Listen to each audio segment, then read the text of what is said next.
Welcome back, ladies and gentlemen. Welcome back. Episode 16, Sweet 16 of the Bush League Huddle podcast. I am Fabio. I'm here Let's with my go. esteemed colleagues, Nacc and Roger. Ladies and gentlemen, we are on episode 16. This is episode 5 of the segment where we're going through every single division in the NFL. It's been going pretty well so far. Not one, not two, not I think three, it's four. I think it's not four. This is the fourth division, right? This is the 4th. It feels like we're on the 5th. Feels like we've been doing this for so long. It feels like we're on the 5th, but this is the 4th, and the 4th is more important than the 5th anyway. So I'm very happy we're on the 4th, anyways. I think they're equally as important. Thank you, Nacc. I appreciate that. Thank you. I need a At little least bit he of didn't say the ego boost. AFC North was the most important.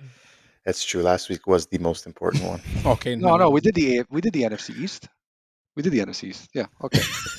We did, right? It's the most forgettable one. I don't even remember. We're a minute in. We're off the rails, ladies and gentlemen. We're off the rails. Let's go. This is about the NFC North. We're going to be going over the Bears, the Packers, the Lions, and the Vikings. We got two guests coming in hot that we're very excited about too. And we're not going to waste any time at all. We're going to get right into the Chicago Bears. We got a wonderful guy coming in all the way from Australia. The land down under. Australia. Aussie. Sam, come on in. Australia, guys. This is not like the other day, like a few weeks ago, we had Robbie from Mexico. Now we got Sam from Australia. Guys, we're setting the bar very high for international guests. That's all I got to say. Worldwide, baby. All right. Hey, guys.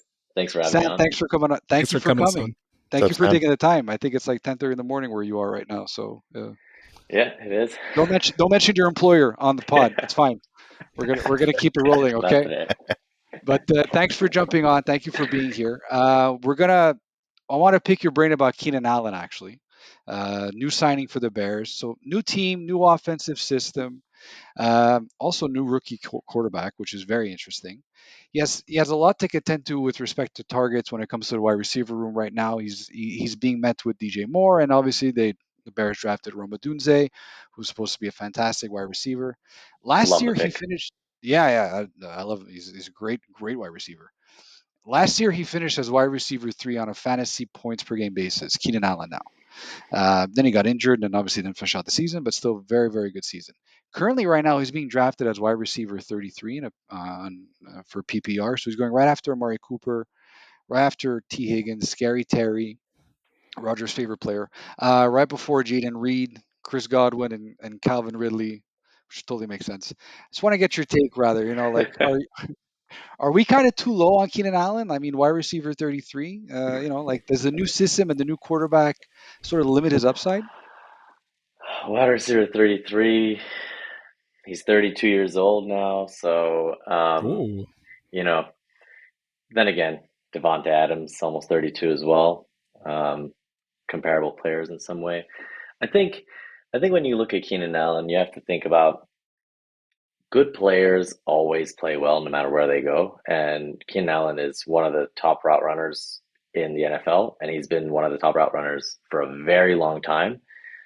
These kinds of players don't really falter when they join new systems. Now, I'm pretty sure Keenan Allen's only played with the Chargers, but these kind of guys always get open and play well because they have the foundations to be able to continue playing well. And a lot of people say, he's going to get less targets because he's playing with DJ Moore. But then again, that takes a bit of the pressure off of him, I think, especially since he's more of if I had to guess, I think he'd play more in the slot. Yep. So he's going to see a lot of targets. He's going to catch a lot of balls, and they're going to want to give Caleb Williams a bit of a security blanket and make the game a bit easier for him because he is under a tremendous amount of pressure. You're playing in Chicago, I mean, I don't envy him. I don't envy any player that has to come play in Chicago. Honestly, I don't think there's any more pressure to play for any organization than the Chicago Bears. Just a tough place to play in. Why the Bears over any other, like the Giants or the I think Steelers? I think the Steelers, the thing is they've had success for a long time, consistently, that is. And they've won Super Bowls in the recent era. And the Giants have won Super Bowls. Yeah, they've been terrible, but at least there's two teams in New York. So, Like some people are like, oh, I'm a Jets Jets fan. fan. Oh, I'm a Giants fan. I think playing for the Jets is a lot of pressure, but playing for the Jets or playing for, say, the Cowboys, you're so used to being miserable that like it gets to a point where fans are just they are pessimistic, and I think Bears fans have kind of become like that too. Um, Mm. so The I last time the think Bears were in the Super Bowl, the quarterback was Rex Grossman.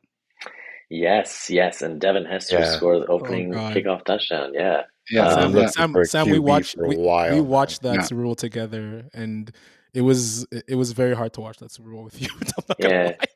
it's not it's anyways, it's tough times.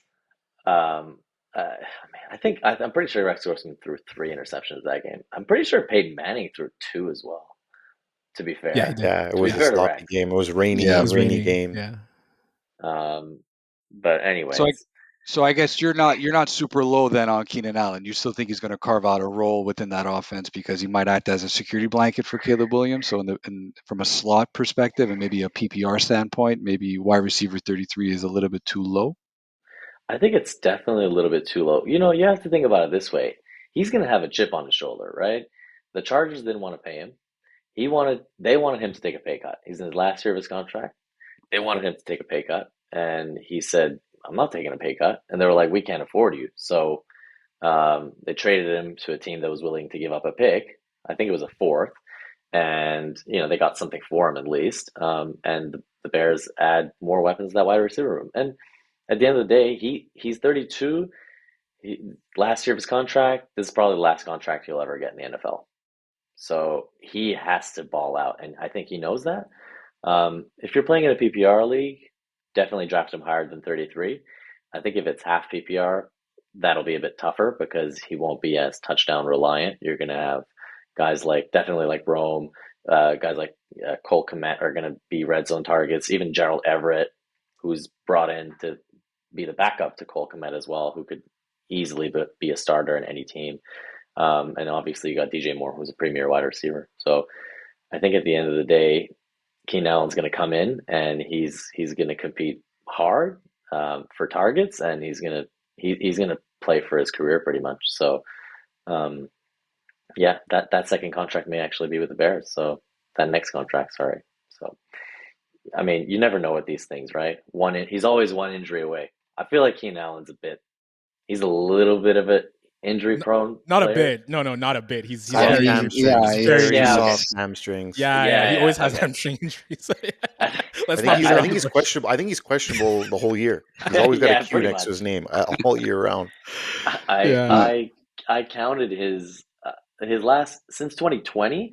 I think he's missed 22% of games. So I feel like if you want to draft a guy like Keenan Allen, you should expect him to miss about a quarter of your season. And that's okay. Like there's nothing wrong with having a player play 75% of the season. Like that's most of your players anyway. So Uh, So Nacc, is that what you're expecting? If you draft him, he's gonna miss 25% of your season. look, I think I agreed. I have every single point that he jotted down was exactly the same as I had here. It's going to be his safety blanket, and his route running is still premier. Like he's not going to just fall off a cliff because he goes to a different system, right? Like he's not going to forget how to run routes. So he is going to be that safety blanket. But if I have to like spin it the other way, yes, there are a lot of mouths to feed in Chicago. If he's not going to be, is Caleb Williams going to be that uh, one how do we say this here? One read look, like is he going to look for his the target on the route and throw to him? Is he going to be nervous in the NFL? Like a lot of it is going to depend on Caleb Williams, right? Like you are going rookie QB, right? I'm not saying yes, he's the number one overall pick and like he's projected to do really well, but I guess that would be my only concern. Plus, like you just mentioned, is the injury concern. Like 25% of the season is a lot because your fantasy playoffs is before, right? Like Yeah. yeah. it's just for me, I still personally believe that if he stays healthy and he plays, he could easily be in that top 20 wide receivers with the targets he's going to get, especially in PPR. At 33 is a bit high, but again, it's all going to depend on the injury. Raj? Yeah, so like he's still been in close to like top 10, top 12 wide receiver range, even when he gets injured. And Nacc, I agree on the injury portion. You know, I'm sure a few of us have owned Keenan Allen over the years, and we know how frustrating it is. Questionable game time decision. Oh, finally his hamstring is too tight to test out. But I went to look back at Justin Herbert's rookie season, and that season, Keenan Allen had 100 catches, 992 yards, and 8 TDs in 13 games. He was sixth in fantasy PPR. So, like the rookie aspect, you know, we could talk about like, is Caleb 5 years ago though, right? No. I understand, but we could talk about, is Caleb comparable to Herbert? I'm more talking about the rookie impact. Like, hey, is he going to have less of an impact because of the rookie aspect? I think Keenan Allen is QB proof regardless of performance. Could you say they had less weapons there than Chicago has though? Well, they had Mike. I'm pretty sure they had Mike Williams at that point, and they had obviously. Either way, they definitely had. So. They didn't have Mike Williams in 2020. No, well, 2020. Yeah, that was Herbert's rookie season. I'm pretty sure they had Mike Williams. They had. They had Austin Eckler, who was also catching. You know, a lot of balls too. Yeah, but I'm saying compare it to Chicago, what Chicago has right now. Like, there's a lot of guys there to feed. Like we mentioned Odunze, we mentioned DJ Moore, we mentioned Everett. Who do they have in the backfield that they just got? There's Swift that just came over there in the backfield, right? Yeah. There's mouths to feed still, right? There's a lot more mouths to feed. DeAndre Swift, there's Khalil Herbert, and I really like Roshan Johnson too. I wouldn't. Everyone likes Roshan. I'm surprised they got. Sorry to cut you off. I'm surprised they got Swift, considering Roshan was there, and also Herbert, who I've always really liked. But just to finish off that point, I totally agree. There's a lot of mouths to feed, but there was also a lot of mouths to feed in that Charger offense as well. And I think to Sam's point is great players, which Keenan Allen is. He's a borderline potential Hall of Famer. Like he's that good, and he's gonna primarily play in the slot. Last year, I think he was 60% slot, 40% wide. He's going to be in the slot most of the time because Odunze is going to be out wide. DJ Moore is, he's a bit flexible where he could play inside and out. Yeah, but DJ Moore has his role, right? Like DJ Moore has his role. Yak, he's going to be a ton of yak. Yeah, 100%. I like Allen. Obviously, I like Allen more than McLaurin. I like him way more than Godwin. I like him a lot more than anyone on the list. Exactly. So yeah. You have a lot of security when it comes to Keenan Allen, right? Like, you know what you're getting with him. I think maybe I might just take like Amari Cooper would be more interesting to me at that spot, like around there. But that's really it, though. Like everybody else, I'm pretty much in line with you guys. If we go back to last week's episode, call out to Nick, who was talking about Caleb Williams. He's expecting him to throw for 4,500 yards, right? Yeah, he said 42, and I still think 42. That's high. Yeah.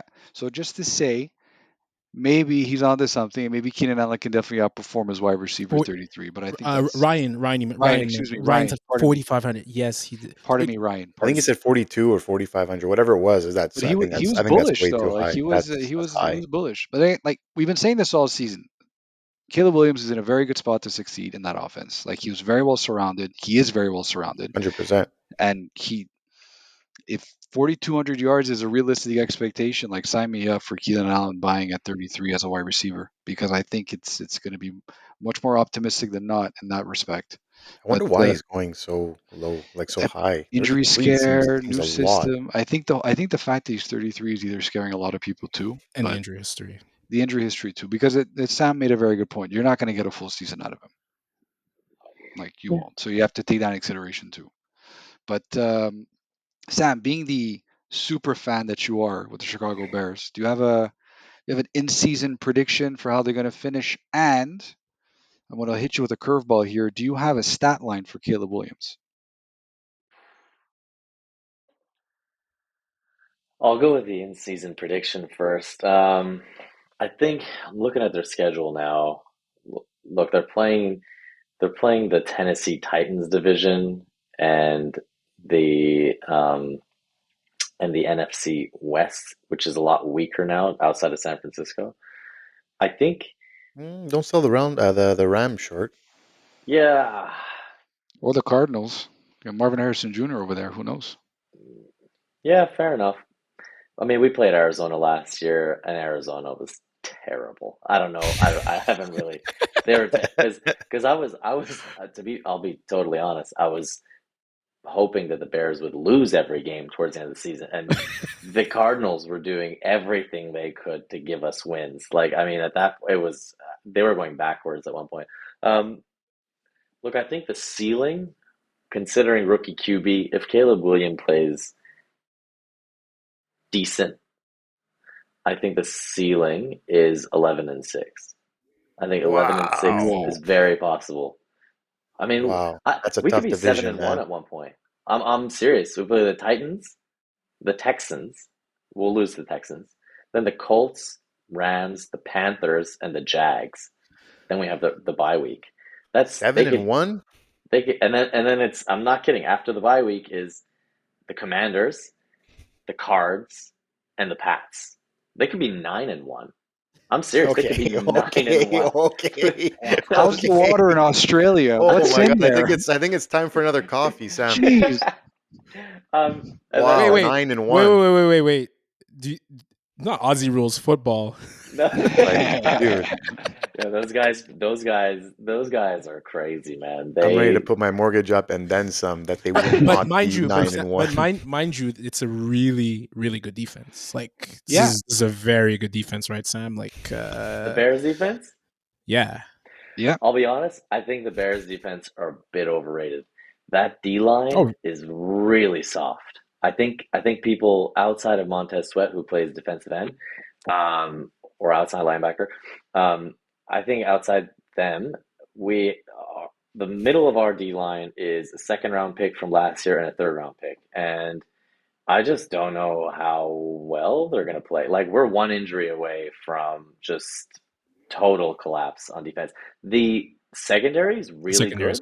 Yeah, the secondary really good. Jalen Johnson, I think, is the real deal. They've invested a lot of money in safety and cornerback and a lot of draft capital, but I think defensive line is a bit shaky. We're one injury away from, and defensive linemen are always injured. So, I think I think the Bears are a little bit less good defensively than people think they are. I'm not a big Matty Flus fan. I think he should have been fired. Yeah, I agree. Maybe 10-7 instead of 11-6. Can we? Yeah, sure. I'm. I hope they go 8-1 to start the season, and I'll be a guest on the podcast, and then you guys can all apologize. But that's only Caleb Williams. Until they start 1-4, we're gonna invite you back after that as well. I'll decline. And quickly, do you have a Caleb Williams prediction on how he's going to finish the season? Yards, touchdowns, interceptions? Honestly, it's hard to look at it in the abstract without actually seeing other quarterbacks' stats. But I'll say this. I think he will be, not fantasy wise, just like quarterback wise, I think he'll be the 9th best quarterback in the NFL. So if like you were to do a ranking, you're like, who's the 9th best quarterback? You'd be like, I want Caleb Williams, number 9, at the end of this first year. And that's a decent prediction. It's pretty bold. That's pretty bold. That's a bold prediction right there. So he'd be better than Dak Prescott, I guess. Brock Purdy, Kyler Murray, Jordan Love, without hesitation. Jordan Love. Better than Dak. I don't think Dak is anything very special. I know he's good, but I think. Do you think he'll be better than Jared Goff? I don't know. It takes time. Time. The NFL. No, he won't. Time.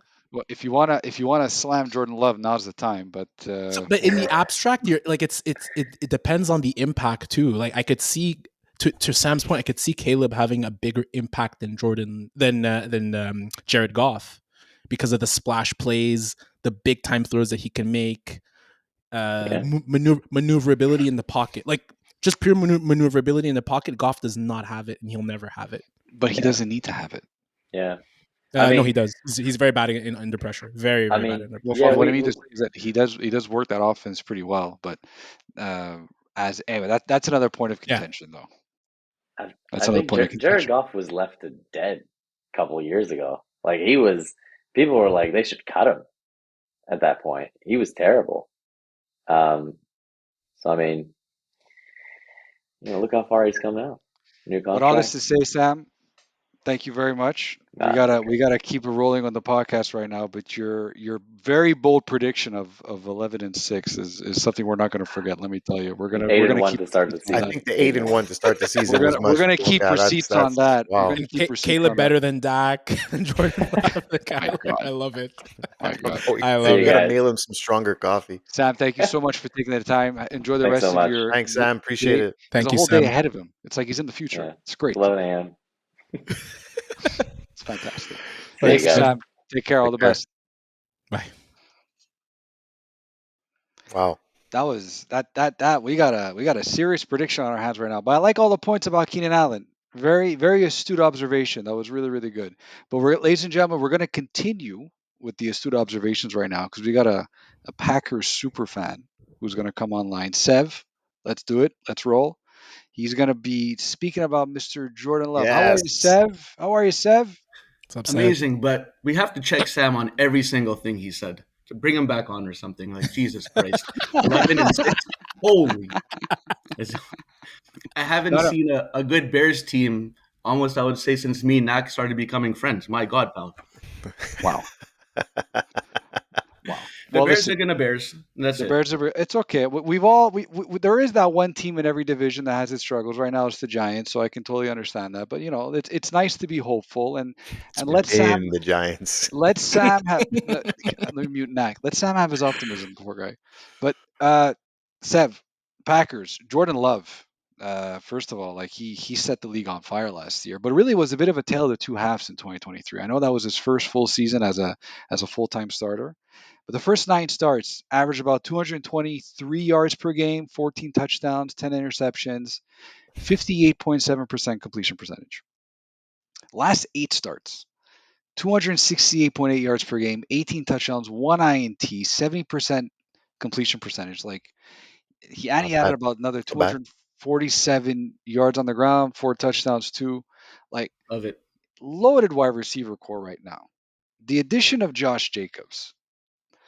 Is QB8 too low for his ADP? Can he push for a top 5?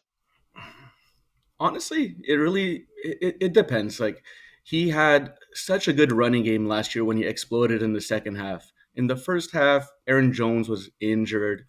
Love was still trying to figure out the offense. Like he knew the offense, but he like all the moving parts kind of thing. He wasn't really sure. And then, boom, Watson came back. Jones was flying. Wicks was flying. Reed, my God. And then just Romeo Dobbs, contested catches all over the field. Musgrave. So everything kind of started clicking. Um, if the running game starts off with a bang with Jacobs, I think Love can, that play action game was lethal. If you watch like a bunch of the games last year, like down the stretch, yeah, the receiving core was playing lights out, but a lot of these throws they were like wide open. These guys, like in the Cowboys Yeah. game, my God, like they're There's a lot of just blown running coverage. down. Yeah, like Yeah. uncontested. Like Dobbs was doing all kinds of contested catches. He's like that go-to of you're in like in a tight spot, like 3rd and 8 or like in the goal line area. He's got those like really strong hands and he goes up and gets it. But Matt LaFleur and Love were on the same page the entire second half, and everything was kind of clicking. But to me, it all starts with the running game because the Packers just notoriously play action. They're lethal on it, like it's been years. With Rodgers and Jordy Nelson, they kind of set the page on that. And J Love, like Jaden Reed was Rogers' favorite. I absolutely had him, Yeah. man. He was demon. fun to watch. Yeah. He was fun to have, man. Demon And- out of the slot. Like they're doing like the jet sweeps, whatever. End rounds, yeah. Oh my God. And then Wicks, he's my man. I think Who he's going do to be you my think is the favorite best? Who do you receiver. think is the best of them? Who do you think is the best of the bunch? So that's going to be tough for me to say, but I think Goody did like a Gordon Ramsay masterclass of like cooking up a wide receiver core. He made like a Italian bolognese sauce of the ages with these guys, man. Yo, you got like a little bit of everything. You got a little bit of It's everything. true. And Yeah. I don't think there's a number one receiver right now. I think there's like a bunch of number twos and 1.5s and Yeah. what you got. And that's dangerous. Like, who are you going to cover? Because if Christian Watson is healthy, like I went to Lambeau a couple of years ago and he was doing nothing the entire year. And all of a sudden, boom, 3 tuds, 3 come touchdowns. I back remember against the that game. Cowboys. I was like, who? I was like, what? I lost my voice for like 2 weeks Such a great point. They're all different. You really hit the nail on the head. Yeah, They're very all unique. different Yeah. guys. All different. So they all bring a little bit of different spice to the table. So I'm excited to watch it. And I think that's really tough to defend because if you have one guy, like in the past, Rodgers was always going to Devontae. And we know he's amazing. But what if like the 49ers take out Devontae and then, all right, you got Lazard. He's good, but he's not like a dude. You know what I mean? Now, like, who are you going to take out? That's what I think. I like that approach a bit better than just heavily focused on one dude who might get taken out of the game or might not, or you're going to force feed him like 18 targets. For sure. Yeah, and it worked, right? Because you saw what happened with the Cowboys in the playoff game, like you mentioned before. Like there was a lot of just broken coverage. So, Raj, what do you think? How do you think about Jordan Love? I love him. I love watching him play. Like I don't know about you, Sev, but like when I see him, when I see the one-legged throws, the snap throws, like it looks like Favre. Like it looks like Favre, and it looks like Rodgers a bit too.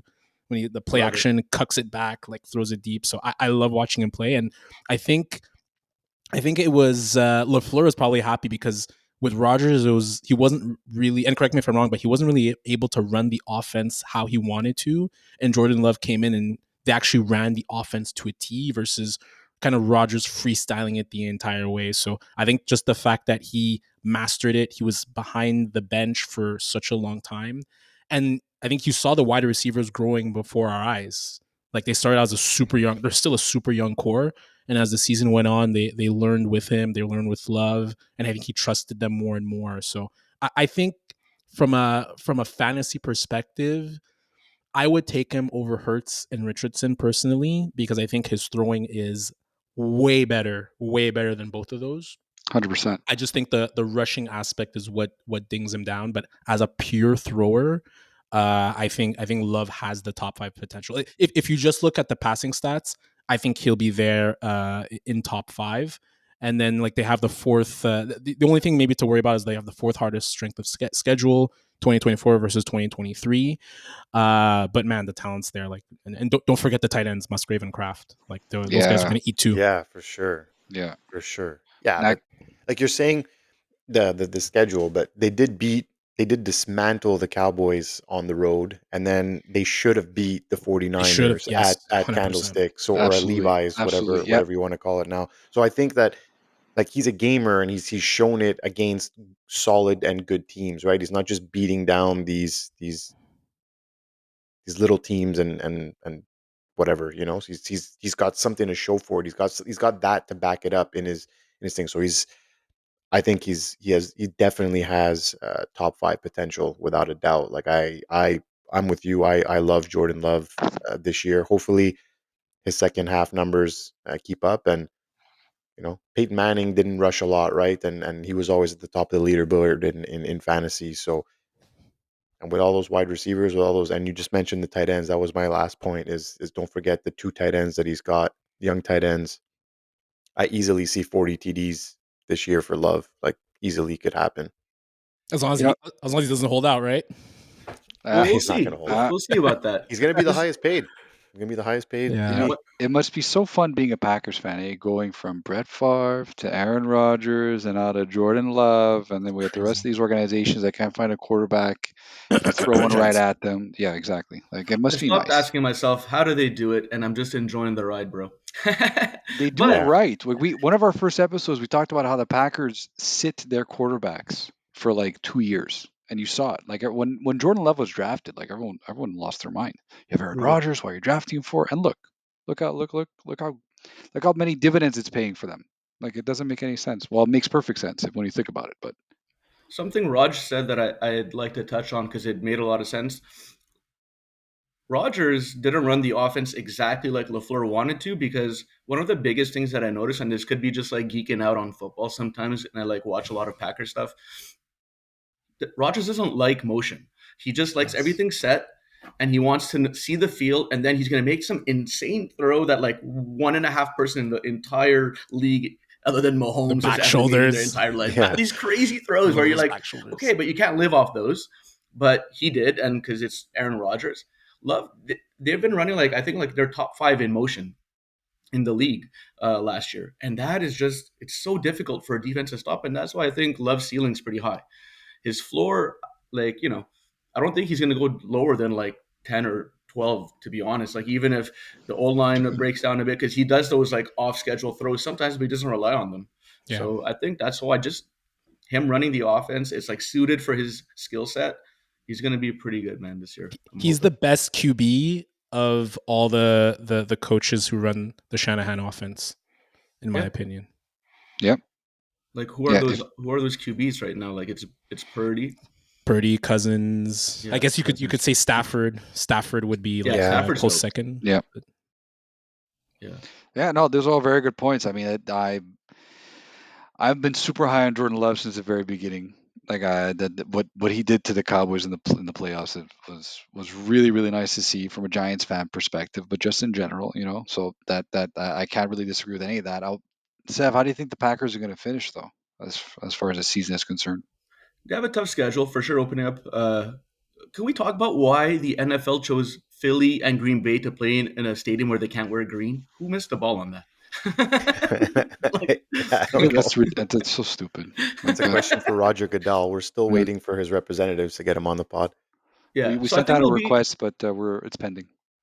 I think it'll be a dogfight between the Lions and the Packers. Like, I can't discount the Lions. Like, the Lions have been a team my entire life where I'm like, okay, I don't mind them because like I feel bad for them. But now I'm like, God damn it, Campbell and your plays and your O line's amazing and your D line's good and Hutchinson and bleep you, man. So now they're good, So I think it'll be between them two. I don't really see the Vikings, like McCarthy this year. He's going to get beat up a bit between the Lions. Even if the Packers and Vikings go 1-1, I could see the Bears beating them too. Like, it'll be just kind of Bears and Vikings in 3 and 4. Whether they make the playoffs as like an extra wild card or not remains to be seen. But I think it's going to be between Lions and Packers at the top of that division. I think now with the extra game, so what's the record? Like, I can't say 10-6, so I'll go more like 12-5. Is that what they're gonna? Yeah, 12-5, 11-6, like for the Packers. Like, I don't see 9-8 last year, right? The Packers, yeah. So I'll go more like the 11-6. It's a big jump from last year. Yeah, I just think he's going to continue some of that momentum, Jordan Love, and the whole team. Like, the defense is going to be way more aggressive. That's one thing that drove me nuts. 20 yards off the ball, you have Jair, dude. What are you doing? That's a good And the point. running game is going to be vastly improved. Also, like Josh Jacobs is going to be really nice. That's a good point, though. A lot of Packer fans were complaining about the defensive coordinator's name escapes me, but he was extremely conservative, wouldn't blitz. Sorry? Yeah, Joe Barry. Joe Barry, exactly. Yeah, thank you, Joe Barry. Yeah, so very bad. I think they got the. I think he was supposed to coach Boston College, and he became defensive coordinator. So they seem very so they happy. got Hatley. Barry was last year. Yeah. I call him Joe Barry bad. Brutal. Like, he gave me nightmares that too. Brutes as we say. Like, why are you playing? You're on third down. It's like an important down and distance in the game in like the fourth quarter. You have Jair, and he's playing like 15 yards off the ball. Like, and that's what he's told to do because they're doing like cover 2 and deep 2. And I'm like, oh my God, you guys invested in cover corners and you're not even letting them cover. You're just letting them float in the zone. All very good points. So I guess we can assume that Jordan Love is going to have a spectacular season, right? We're all on board? Yeah, MVP for the next 10 years, buddy. Must be so nice being a Packers fan. Must be so nice. Sev, thanks so much, man, for jumping on. Really appreciate you taking the time. Thanks, Sev, man. Thank you very much. Best of luck for the Packers next year, especially Jordan Love if you're drafting him. My God, I'll be targeting him in my drafts for sure. Guys. Take care, Jeff. Take care. So that was so both of these teams are going to finish the double-digit wins. Is that what we got so far? From Sam and Steph? Everyone gets a division title from last week too. Yeah, like everyone, like how many wins are going on in each division? I don't get it. It's nice that everyone's so optimistic into the season. But Sev, Sam, thank you so much. I really appreciate you guys taking the time and answering our dumbass questions. It was a lot of fun. Now we're going to keep so good, man. Honestly, That's like great. it's putting pressure on us to be better. Yeah. We're going to move right along though. So the next team on the docket is the Detroit Lions. Nacc. We're going to run this question over to you. We're going to ask about Jahmyr Gibbs and Derek and Mr. Montgomery. So right now, Gibbs is going as an ADP RB4. Montgomery is RB18. So let's go over the 2023 finishes, right? So Gibbs finished RB10 last year. Montgomery RB17. Always PPR. Which RB are you buying at their current ADP and why? So Gibbs at RB4 or Montgomery at RB18. Which one has better value to you? I'm personally buying both at their current ADPs. I mean, I'm very high on Gibbs. I'm excited to see in his second year. Hopefully, he was obviously injured a bit in his first year. Hopefully that cleans up. But I'm gonna say that there is a little bit more value to Montgomery at 18, especially if you are one of the people who like to do a zero running back strategy. They both got on the field very often. Montgomery's no slouch. Like everyone seems to think that they drafted Gibbs and this guy is going to be like second fiddle and he's not going to play as much. But um, I think he has great value at the 18. Owning both is obviously in play as well. Nick We had a Barras? player, we had Nick last year who had both. It was a bit stressful at times because they were both injured, and then it was kind of hard to like shift and who do you He kind was of play? stressed So every week. Well, it wasn't stressful yeah, for us. It He was was stressful stressed. for He was him. I yeah, was literally yeah, I that's was what I'm saying. perfectly It was fine. definitely stressful. It was definitely stressful for him. But high flying offense. They both had really good seasons, and I think it continues. But look, Gibbs will have that. I think he finishes higher than RB10 this year for sure. If he stays healthy, but I think the value with Montgomery just under that RB2 status with the zero running back strategy. I think again, you could make an argument on if you like your running backs, I have no problem going fourth running back taken is Gibbs. And if you like to wait, he's in that good little gap where you can get someone and potentially roll the dice. Roger? I think Nacc, you say great points about Montgomery. You guys know how much I like the snap counts. Gibbs 60% of the snaps, Monty 40%. So 596 for Gibbs, 453 for Montgomery. That's where I swing a bit more towards Gibbs. And in terms of red zone, which I think is an important aspect, like you look at the snaps and you look at who carried more in the red zone. Yes, Montgomery carried a bit more in the red zone. He had 51 touches versus Gibbs, or 51 carries versus Gibbs 36, but not a huge difference for someone who's considered more of a goal line back. I just think the fact that Detroit spent first round capital on Gibbs, I feel like this is the year where they're going to want to swing things a bit more towards his way. Not necessarily give him everything, but I akin this very much to Alvin Kamara, Mark Ingram, where even though Ingram had the more of the carries, at the end of the day, Kamara was the higher rated, higher scoring back because of the PPR aspect. And I looked at the 2018 season where uh, Ingram still had more carries, but Kamara was like 60, 70 catches, five receiving TDs, while still chipping a lot on the rushing end. So That 2018 season. yeah, absolutely, yeah. So, Camara. yeah, but So I think you can't go wrong either way. actually, segue. So actually, real quick, I read something online that the good draft strategy to have this year, when it comes to running backs, is drafting Alvin Kamara and Najee Harris. So your running back room is Kamara Harris. So with that being said, Wow. I'm so happy I got a call back. I've been wanting to say that joke ever since the podcast started. Jameer Gibbs at wide receiver 4 at that spot. RB. Sorry, RB4. Excuse me. He lost his train of thought. I'm too flustered, guys. The show's over. Man, Let's it back it up. shows that he was really trying to get that out. Like he was Let's back it up, waiting. guys. Did you Show's listen? over. Did you listen to a thing we said, or you're just waiting for you were like No, I you were listened to so everything you guys said. stressed He heard Kamara and he went He blind. was so I heard. stressed to get I that over blacked out, with. guys. What day are we? I blacked out. Jameer Gibbs at running back 4 for an ADP. Just looking at the other guys who are at that spot, I'd rather take a flyer more, not flyer, but I prefer Jonathan Taylor or Saquon Barkley at RB4 spot, quite frankly. But I do like the Montgomery at 18. I think that's a lot of value in that spot. I know Roger, you did say the snap count and everything. I feel like sure Gibbs might carve out a larger role. Montgomery's not going anywhere. And they're very much tailoring that offense to have two backs in the backfield. I feel like there is still some value to be had at Montgomery as a low end RB2, but Gibbs living up to his running back 4 spots, I think might be a little bit more difficult. So that's just my 2 cents. That's the way I'm feeling Well, about who it do right you? now. So who do you foresee maybe like leaping him, because I went to go look at the running backs and I'm like, Jonathan Taylor, Saquon Barkley. I think the upside is there. I think Jahmyr Gibbs would finish with definitely within RB10 category, like more of a 7 or a 6 spot. I think But he has to make a jump though, and that's the thing, right? I know they wanted to make a jump, and I get that. The body of work with Jonathan Taylor and Saquon Barkley already exists. Especially Barkley, he's in a better offense right now. He's in a better system. He's in a better situation. Gibbs is a fantastic player. The injury concern is there, but you can say that about Barkley and Taylor too, for sure.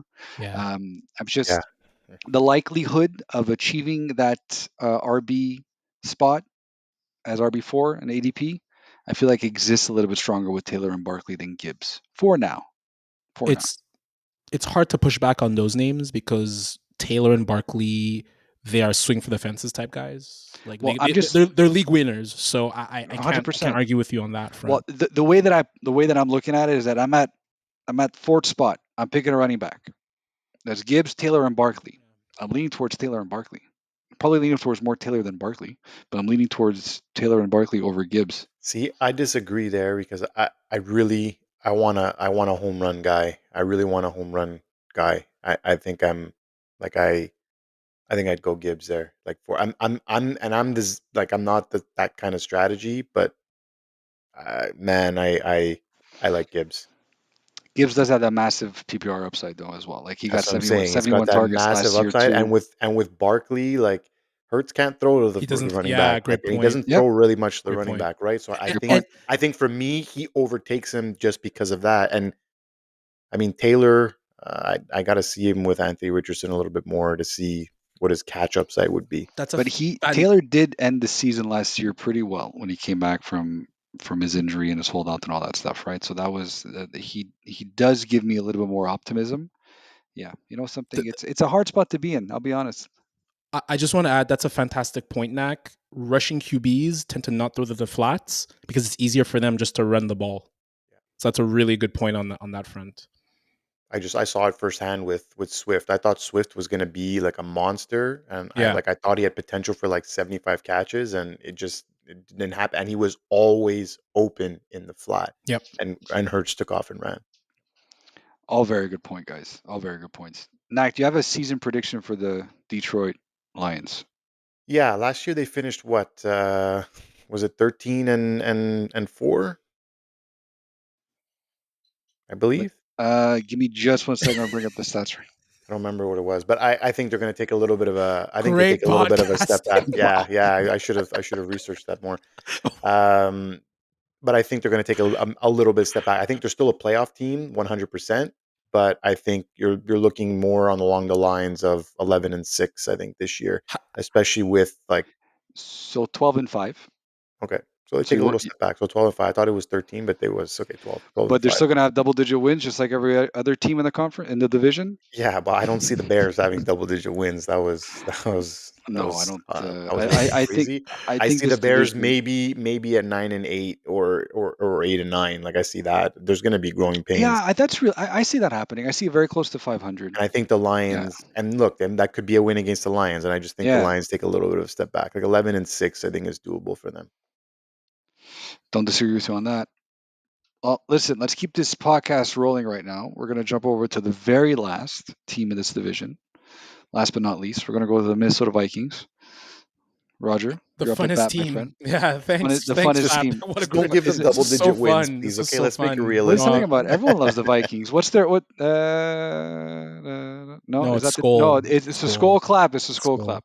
Guys, I'm on one tonight. Do it, Raj. I apologize. I'm holding my mic. Come on, let's do it together, Raj. Hey, no, I can't. I'm holding my mic. The gentrification of a crowd thing. So I have to Skull. Everyone does Skull now. It's so annoying. They're starting with Iceland, right? They're doing Euro. They do Skull at Impact games. World Cup, I think it was. Really? At Impact games? They used to. I don't know if I haven't been in an Impact game for ages, but they used to. Cringe, man. That makes me upset, honestly. But let's just talk about something that's a little bit less cringe. Aaron Jones, before the 2023 season, consistent RB1 performance. I was actually going through his finishes every single year. The guy was a stud, man. 2019 RB2, 2020 RB5, 2021 RB11, 2022 RB9. Like 2023 though, last year RB37. He finished RB 26 on a points per game basis. He only played 11 games though, and he also dealt with a hamstring injury, sprained MCL. And with the Packers, sorry, not the Packers, Vikings. Vikings. The Vikings. Sorry, yeah. So now he's with the division rival, the Vikings, right? He's leading a backfield with Ty Chandler, Miles Gaskin. I'm going to butcher this name, Keenan Allen, and Not bad. Dwayne McBride. Not bad, right? Not bad. Thank you. Roger, how are you feeling about his current ADP of RB20? So Right? if go ahead. he performs like the last 5 games, the 3 regular season, 2 playoff games, 584 yards, 5 rushing TDs, 6 yards per carry, I love the ADP. He's coming in healthy. That's the big thing with Aaron Jones, not just last year, but over the course of his career. Mm-hmm. What I hated what they did with him last year is that they kept trying to bring him back when they should have just sat him down and just let him rest, and then bring him back when he's fully healthy. They're very eager. They're very eager to bring him in. I guess AJ Dillon, well, he wasn't very good, but they just kept trying to bring him in. So I'm hoping he's coming into camp healthy. He's coming into camp. I mean, there's no other running back in play there. No. So I think that's a very good ADP. Sorry to interrupt you. They are pretty high on Ty Chandler, though. Yeah, right? yeah. There is that, and even during camp too, and the coach was buzzing him up a little bit as well. Yeah. Right? So there is. So that's what gives me hope for optimism. Thanks for mentioning that, Fab. It gives me hope for optimism because with Madison was about 3.9 yards per carry. When they brought in Chandler, he came into 4.5. He had that really good game. I believe it was against the Bengals where he had a monster game. And look, there's still a ton of talent. There's obviously Jay Jets, Justin Jefferson, Jordan Addison, Hawk, who I saw today is in the PUP, so I hope he'll be healthy.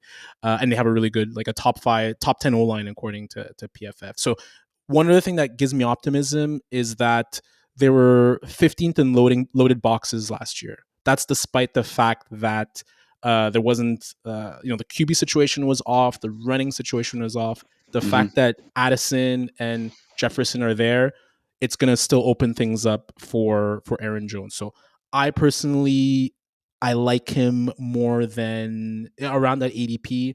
I know we just talked about him, but I like him more than David Montgomery. I like him more than Zamir White. Yeah, I can see that. Najee Harris, James Conner is at 22. That's the only one that I would be a bit hesitant on. But Kevin O'Connell, he's a great coach and he knows how to cook up a good offense. So I think he'll know how to utilize him. You mentioned the stack boxes. I know that Justin Jefferson is there. I know that TJ Hawkinson and all that. But and Nacc, I'm gonna get your take in a second. Like, do you think it's a concern with Darnold being the quarterback that you might have more stack boxes now, or even the rookie quarterback JJ McCarthy? Like, wouldn't that lend to go against Aaron Jones a little bit? That for me, it's for me or Nacc? That's for you, Roger. Okay. So I think Darnold's going to start the season for sure. Like I'd be shocked if JJ McCarthy and O'Connell even mentioned today that Darnold's going to start the season. You have to account for Justin Jefferson. Like he's going to be double covered all the time. And Addison's no slouch either. Addison is absolutely no slouch. Absolute speedster. He did get arrested this. I was going to say, did something happen to him in the last few days? He got arrested. DUI. Yeah, he got a DUI, but still, there's a lot of talent there. Hawkinson, as I said, the O-line is good. So I just think if Jefferson, no holdout either, no issues with the contract, there's going to be a huge amount of coverage that way. And Aaron Jones is super talented, man. As long as he's healthy, I think he's going to have a lot of running room to get free. Nacc, what do you say? Yeah, I agree, man. I always liked Aaron Jones. He's still only 29. Like I feel like he's been in the league for a long time. He still hasn't hit that number, that 30 that we always dread about, and the decline happens. I think look, his top 10 numbers or top 10 number days are behind him for sure. But I think that 20 spot is very doable. Like RB2 status, low end RB2 status for him, I think is really doable. Yes, I do think they like Ty Chandler, but I think Aaron Jones does a lot more than a Ty Chandler can do. I don't think he has those types of tools in his repertoire for running back. I think they're two different types of running back. Will the Vikings potentially ease him in more and play him a little less, maybe with the injury concerns that he has, especially after last year. But I mean, with a QB like Darnold coming in and maybe a rookie QB right behind him, there's going to be chances that he catches a lot of balls as well. So I think right around that 20 to 25, I think is very realistic for Jones. Yeah, I agree. I mean, I think I would prefer Zamir White there at that spot, or even Ramondre Stevenson. But I mean, I don't disagree with you guys at all. I mean, I'm just wondering if we would start off the season right now with David Montgomery and Aaron Jones as your starting running backs, how would you guys feel? There's no chance I would they'd be my running backs. Yeah, Rogers, Joe running backs. But if your running backs, let me ask you this: if your running backs were Yeah, the rest of Montgomery, the team is stacked. and Yeah, Aaron Jones, and you had CD Lamb and like Amon-Ra St. Brown, like I'd you're be very happy. you're on fire. I'd be very happy. I'd be very, very happy. And I know. we go back to the Guys, zero RB guys, strategy, you and guys this like- this is one of those scenarios. Guys, I proved it last year. I drafted Cam Akers as my first running back last year. I won the league. That was my first running back drafted in the 6th round. I had to go and skimp and grab other players, and I was always with the RB2, RB3s, but my wide receivers were stacked. Wide receiver was stacked. My top QB was stacked, and that's how I won. And in a PPR league, that I don't think running back matters as much usually as people think it matters. Like don't say it so loud. Our league is listening. doesn't matter. Our league will still pick running backs high. I'm not worried about that. I didn't win, but I was second, so it's not like it didn't work. I finished You're not first in the last. I beat you. If you're not first, you're last. I finished first It's in right the there, league. Raj. It's right there. Right there. Yeah, right there. I have nothing to say. You beat me fair and square because CD Lamb got a 40 burger. That was very fun. Yeah, That was very fun. That was a fun playoff. Yeah. matchup. I remember. What was the Murray Cooper stat line against me in the first round, Roger? We had like 3 touchdowns and 200 yards receiving. 250 burger. Dude, I knew after the first half of the 1:00 games, not even the first quarter, I was like, I'm done. Like I had like all my players left to play, but I saw that happen. I'm like, the fantasy gods don't want me to win. I just want to touch upon. I think Darnold is going to do better than what people think, just because I agree. The Pastronaut Josh Dobbs did fairly decently over the course of the first few games, and then he came back down to earth. And I think Darnold's going to be better than Josh Dobbs. And there was a lot of whispers that he looked really good at practice. I know it's just practice, but a lot of whispers that he looked good in 49ers practice. Yeah, there was some people were saying, man, you mentioned it before. Yeah, coach. He's a QB great guru. Coach. He's a QB guru. So I think he's going to do a lot better than what people think. Like 3,500 yards.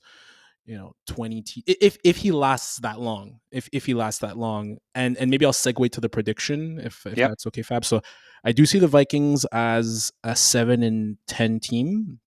Now I looked at their schedule. I had them basically going, I think 1-5. It's a really tough schedule to start. They have the Giants, Niners, Texans. Yeah, exactly. Texans, Packers, Jets, Lions. And so if they do struggle, if Darnold isn't as good as I think he is, then we're definitely seeing JJ McCarthy between week 7 and 9.